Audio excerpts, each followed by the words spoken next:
टाटा पंच और Hyundai Exter ने ना ऑलमोस्ट दो कंपनियों को खत्म कर दिया है, और ये कंपनी है रेनो और दूसरी है निसान।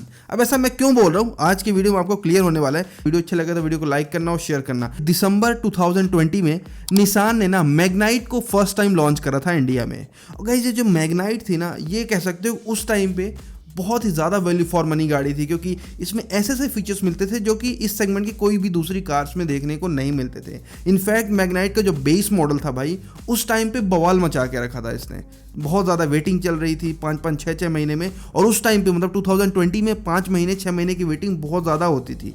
तो मतलब कुल मिला के जो मैग्नाइट थी ना, ये निसान के लिए एक गेम चेंजर प्रोडक्ट था। फिर कुछ ही टाइम बाद मार्च 2021 में रेनो ने भी काइगर को लॉन्च किया, और काइगर वही प्रोडक्ट है जो मैग्नाइट है, बस अलग ब्रांड के साथ आ रहा है। काइगर भी बहुत सक्सेसफुल रहा, रेनो की तरफ से बहुत अच्छा प्रोडक्ट है, लोगों को बहुत पसंद आ रहा है। देखो ये जो प्रोडक्ट थे ना, ये सक्सेसफुल इसलिए भी हुए क्योंकि ये दोनों जो कार्स थी ना, ये बिल्कुल एक नए सेगमेंट में आती थी।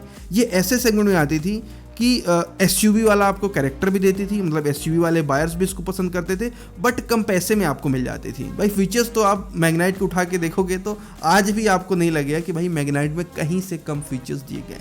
तो कुल मिला के भाई फीचर्स तो बहुत ही कमाल के दिए गए हैं। और गाइज यही रीज़न है कि लोगों ने इन दोनों ही कार्स को बड़ा प्यार दिया। मैग्नाइट भी खूब बिकी, अगर आप देखो तो भाई 2021 में 22 में बहुत बिकी है। लेकिन अगर आज की आप बात करो ना, मैं रिसेंट मंथ की बात करता हूँ, जुलाई 2023 की, तो इस महीने में मैग्नाइट की सेल हुई है 2152 यूनिट, मतलब 3000 के नंबर को भी अचीव नहीं कर पा रही है। और काइगर की तो हालत और ही खराब है, काइगर ने मात्र 1043 यूनिट की सेल करी है। तो भाई ये हालत कैसे चेंज हो गई, कैसे ये दोनों ही कार्स जहाँ पे 3-4 हज़ार 5 हज़ार तक की मंथली सेल्स अचीव करती थी, तो आज इनकी हालत ये कैसे हो गई।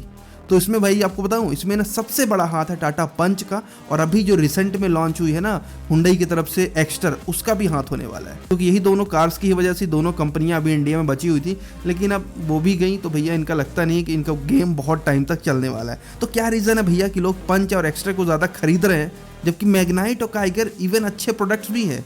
आओ देखते हैं। तो देखते हैं पहला रीज़न। देखो पंच है टाटा का प्रोडक्ट, और टाटा है मेड इन इंडिया ब्रांड। तो जहाँ पे मैग्नाइट और काइगर और पंच होती है ना, तो मैक्सिमम इंडियन कंज्यूमर पंच को पिक करते हैं। उसका सबसे बड़ा जो रीज़न है वो है इमोशनल रीज़न। और टाटा का कहीं ना कहीं नाम मैग्नाइट काइगर से बहुत ऊपर है इंडिया में, भले ही कहीं ना कहीं उनकी सर्विस बहुत ख़राब रही हो बीच में, बट हाँ डेफिनेटली मैग्नाइट और काइगर के बारे पंच की तरफ सिर्फ इसलिए जा रहे हैं कि वो भैया इंडियन ब्रांड का प्रोडक्ट है, टाटा का प्रोडक्ट है। दूसरा रीज़न हो गया पंच की माउथ पब्लिसिटी। अब देखो माउथ पब्लिसिटी एक तो चलो टाटा का प्रोडक्ट है ही, दूसरी ना पंच की सेफ्टी रेटिंग की माउथ पब्लिसिटी बहुत तेज फैली है भाई। मतलब पंच एक ऐसी गाड़ी थी जिसने ग्लोबल एनकैप में 5 स्टार अचीव करे थे। 5 स्टार तो ठीक है, इसी के साथ वो जब क्रैश टेस्ट हुआ था ना, तो उस टाइम की हाईएस्ट रेटेड कार बन चुकी थी ग्लोबल एनकैप पे। ये हर कोई बात कर रहा है कि पंच 5 स्टार है। ये भी एक रीज़न है कि लोग मैग्नाइट काइगर को पीछे कर देते थे जहाँ पंच आती थी, कि भैया कुछ भी हो जाए सेफ्टी अच्छी होनी चाहिए। और इसकी माउथ पब्लिसिटी इतनी हुई कि भैया किसी से कोई पूछता था, इनफैक्ट मैं भी बता रहा हूँ आपको, बहुत सारे जैसे लोग कंफ्यूज होते थे ना, तो कोई तीसरा बंदा अगर उनको सजेशन देता था तो यही बोलता था कि भैया पंच खरीद लो ना यार, 5 स्टार रेटेड कार है, सेफ कार है, मैग्नाइट काइगर का कोई भरोसा नहीं है। ये भी रीज़न है जिसकी वजह से मैग्नाइट और काइगर की सेल्स को खाया है पंच ने। थर्ड रीज़न इंटीरियर की क्वालिटी और फिट एंड फिनिश। अब देखो मैग्नाइट और काइगर बहुत अच्छे पैकेज है, नो डाउट। अगर प्राइस ब्रैकेट को देखो तो फीचर्स सारे मिल रहे हैं, इंजन भी ठीक ठाक है, बट जहाँ पे फिट एंड फिनिश और क्वालिटी की बात आती है ना, वहाँ पे रेनो और मैग्नाइट मतलब कि निसान दोनों ही पीछे हैं दूसरी कोई अदर बड़ी ब्रांड के कंपैरिजन में अगर आप देखो। अब टाटा पंच की भी जो फिट एंड फिनिश है उतनी टॉप नॉच तो नहीं है, बट डेफिनेटली काइगर और मैग्नाइट से तो अच्छी है। काइगर मैग्नाइट में जब आप बैठते हो ना, तो आपको कहीं ना कहीं प्लास्टिक में चीपनेस झलकती है, सीट की जो कुशनिंग है उसमें चीपनेस झलकती है, और यही चीज़ ना कस्टमर के बाइंग डिसीजन में रिफ्लेक्ट हो रही है। और यही रीज़न है मुझे लगता है कि भैया लोग थोड़ा सा कॉम्प्रोमाइज़ कर लेंगे, मतलब फीचर्स में या ये सारी चीज़ों में, बट वो मैग्नाइट काइगर को साइड करके पंच ही खरीदेंगे। ऐसे बहुत सारे बायर्स को मैं भी जानता हूँ, मतलब मैंने उनको मैग्नाइट रिकमेंड करी, लेकिन उन्होंने बोला कि मैग्नाइट ना थोड़ी सस्ती सी लगती है, तो फिर जाकर उन्होंने फाइनली पंच खरीदी, क्योंकि पंच में उतने फीचर्स भी नहीं आ रहे हैं उस प्राइस ब्रैकेट में या उस पर्टिकुलर प्राइस में। और अभी एक्स्टर की बात कर लो, अभी तो एक्स्टर आ गई है, तो एक्स्टर की तो और फिट एंड फिनिश बेहतर है। तो मुझे लगता है कि मैग्नाइट काइगर की सेल्स अगर आप नेक्स्ट मंथ से देखोगे ना, तो और भाई डामाडोल होने वाली है। मुझे लगता है कि मैग्नाइट भी 1000 यूनिट पे पहुंच जाएगी।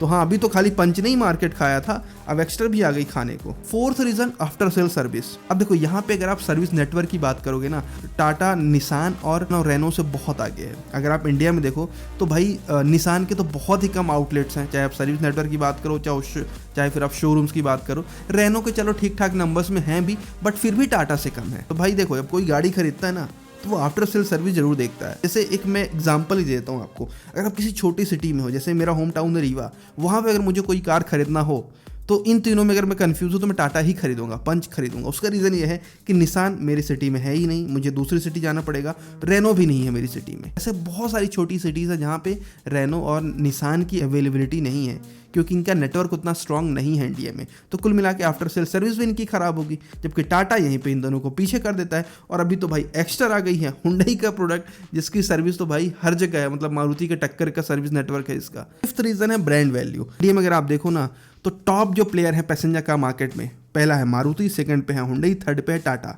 तो इनकी ब्रांड वैल्यू एक अलग ही लेवल की है। अब कोई ऐसा प्लेयर आ जाए जो कि बहुत ही खराब नंबर में बेच रहा हो, जिसका सर्विस नेटवर्क अच्छा ना हो, या जिसको लोग बहुत कम लोग जानते हो, तो डेफिनेटली यार उसकी ब्रांड वैल्यू तो कम होगी ना। उसका आने वाला प्रोडक्ट भी भले ही कितना अच्छा हो, लेकिन चांसेस ज़्यादा है कि वो फ्लॉप जाएगा। लेकिन ऑन द अदर हैंड अगर आप देखो कोई पॉपुलर ब्रांड है, जैसे हुंडई हो गई या टाटा की ही बात कर लो, इनका कोई भी प्रोडक्ट आएगा तो उसके चांसेस ज़्यादा होंगे सक्सेसफुल होने के।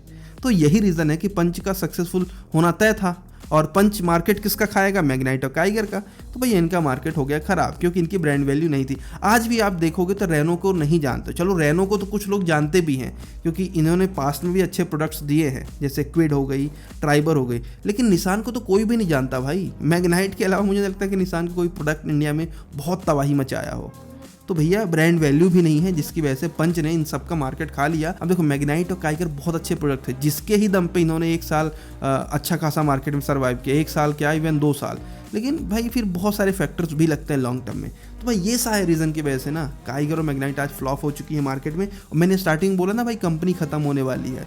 तो देखो अभी मैं रिसेंट आपको बता देता हूँ। आप रेनो की बात कर लो, रेनो में सबसे ज़्यादा किसकी सेल हुई? काइगर की लगभग 1000 यूनिट, ट्राइबर भी ऐसे 1000 यूनिट के आसपास बिकती है, क्विड तो भैया 1000 से भी कम बिक जाती है। उनके पास 3 ही प्रोडक्ट हैं जो कि बहुत ही अच्छे माने जाते थे एक टाइम पे, लेकिन आज तीनों की हालत ख़राब है। तो मैं यही बोलूँगा ना कि भाई ये कंपनी का जो हालत है वो डामाडोल है। अगर ऐसे ही चलता रहा तो कंपनी को एक दिन भारत छोड़ के जाना पड़ेगा, जब तक कि कोई नया प्रोडक्ट नहीं लाता और एक अच्छी वैल्यू के साथ। अब आप मुझे बताओ कि इन तीनों में से आप कौन सी कार पिक करोगे?